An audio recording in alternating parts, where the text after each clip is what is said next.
Halo, apa kabar semuanya teman-teman? Terima kasih masih menonton videonya. Kembali lagi dengan gua Frankie, dan seperti biasa kita akan membahas secara ringan tentang dunia human resource atau pekerjaan.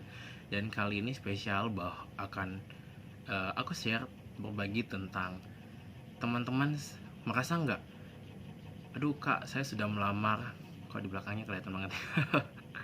Saya sudah melamar sekian banyak perusahaan, tapi saya belum dapat pekerjaan sama sekali.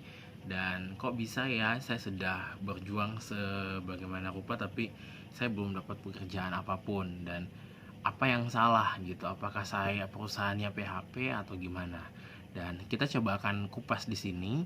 Tapi sebelum kita kupas, saya sudah sampaikan dari awal video saya terbitkan bahwa semua yang saya ceritakan, semua yang saya bagikan itu semuanya pure, apa yang saya alami, apa yang saya temukan, apa yang saya jalankan selama saya bekerja sebagai seorang human resource di beberapa perusahaan. Jadi ini secara umum yang bisa saya share kepada teman-teman. Kalaupun teman-teman merasa ada yang tidak sesuai atau ada beberapa yang kalau di perusahaan ini nggak ada, berarti mohon maaf, karena saya akan menyampaikan apa yang secara umum yang gue dapatin selama gue pernah jadi seorang human resource.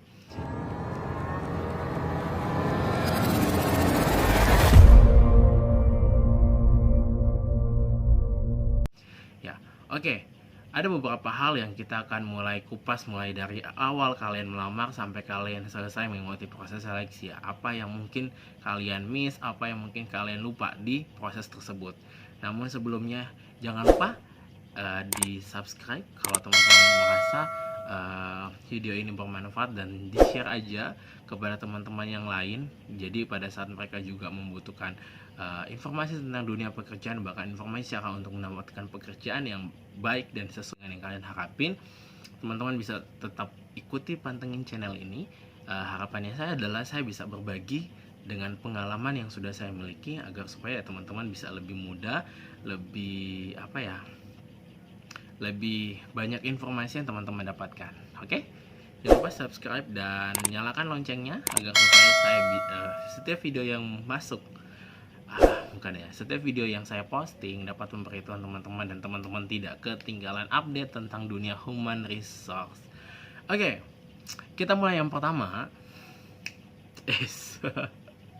Yang pertama adalah teman-teman sebelum melamar, tentunya teman-teman membaca kualifikasi atau mencari tahu terlebih dahulu apakah perusahaan tersebut membutuhkan karyawan atau tidak.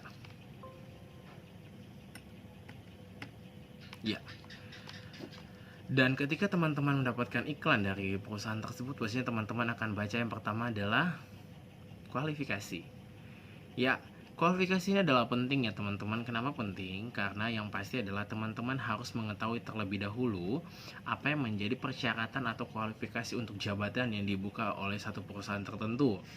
Ya, kualifikasi pada umumnya punya dua, kualifikasi umum dan kualifikasi khusus. Kalau berbicara tentang kualifikasi umum, teman-teman akan berbicara lebih kayak usia, jenis kelamin, pendidikan, kemudian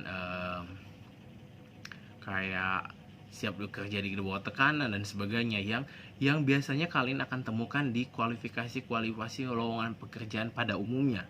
Tapi pastikan Anda juga memperhatikan kualifikasi khusus. Kualifikasi khusus ini biasanya lebih detail. Contoh, hanya menerima jurusan A, hanya menerima jurusan B, hanya menerima jurusan C. Biasanya kalau menggunakan satu jabatan spesialis. Kalau yang kedua mungkin hanya menerima yang menguasai AutoCAD, yang menguasai Photoshop, yang menguasai desain grafis, atau yang menguasai apapun yang soft skillnya gitu. Jadi kadang-kala teman-teman harus perhatikan dulu apakah kualifikasi tersebut ada atau tidak. Biasanya ada juga kualifikasi yang tidak disampaikan oleh perusahaan. Contoh simpel kualifikasi yang biasanya tidak disampaikan oleh perusahaan biasanya berhubungan dengan satu jabatan tertentu yang udah tahu secara umum, udah tahu gambaran pekerjaannya. Contohnya adalah marketing. Kan di situ tidak menjelaskan bahwa yang bisa menguasai dunia pemasaran, enggak. Yang ada adalah yang bisa memenuhi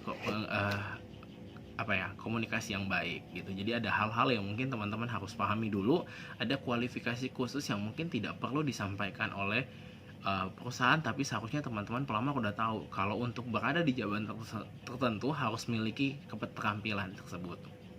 Oke. Dan di sini adalah waktu pertama teman-teman sebelum memutuskan melamar atau tidak. Pastikan terlebih dahulu teman-teman sudah memenuhi kualifikasi di yang sudah diberikan. Minimal lah 80 atau 90% kualifikasi yang ada di situ teman-teman sudah penuhi. Kenapa? Karena ingat, yang melamar di jabatan itu bukan hanya Anda sendiri. Yang melamar di jabatan itu banyak banget yang melamar, secara otomatis mereka akan lebih memilih, lebih selektif dong ketika yang melamar itu lebih banyak. Jadi kalau teman-teman yang mungkin secara kualifikasi masih di bawah 75% atau bahkan 50-50, saran saya adalah tolong dipikirkan kembali apa yang bisa di-upgrade, apa yang perlu disiapkan agar supaya teman-teman bisa memenuhi minimal 80 atau 75-80%, kalau lebih bagus. Ya.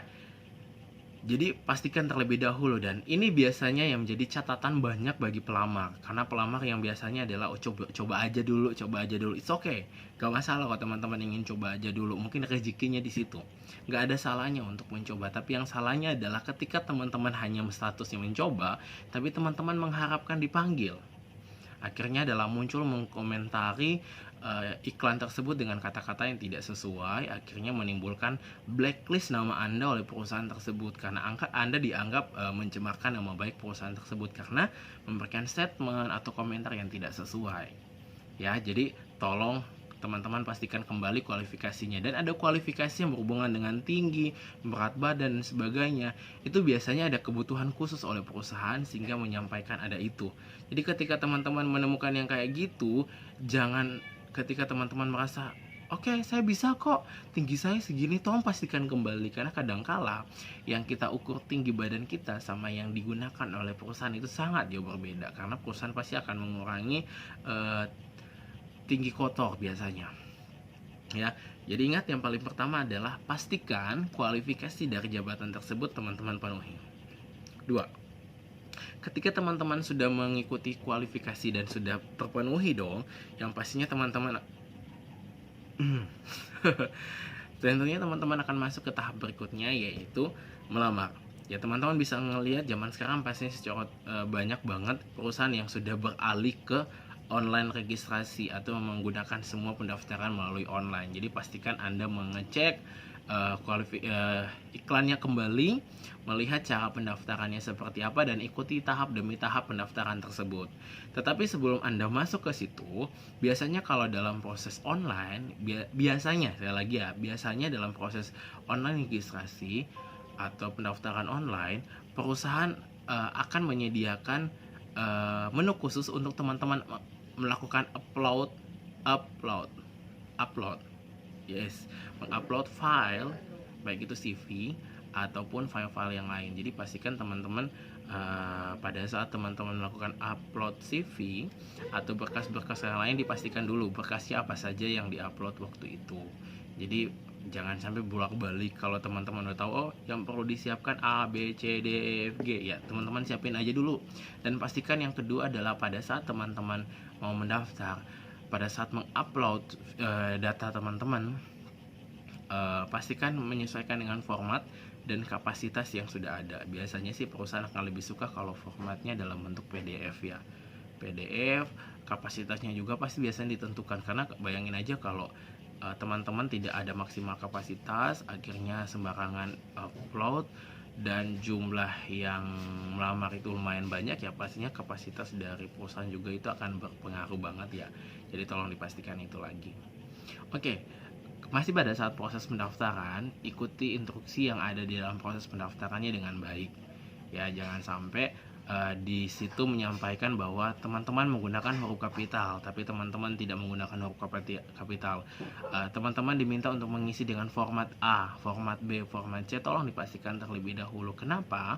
Karena biasanya perusahaan akan lebih memilih yang benar-benar sesuai dengan yang perusahaan harapan, itu yang dipanggil. Kenapa kayak gitu? Karena kondisinya perusahaan juga akan menganggap teman-teman yang tidak menyesuaikan itu tidak profesional. Ya, jadi pastikan pada proses pendaftaran ini teman-teman memberikan yang paling terbaik yang teman-teman miliki. Siap? Oke, itu untuk dua tips, bukan dua yang bisa kita bagikan. Nanti video berikutnya ada di part yang kedua. Yuk pantengin part kedua, check it out. Bye bye, dan jangan lupa sekali lagi subscribe, like, and comment. Bye bye.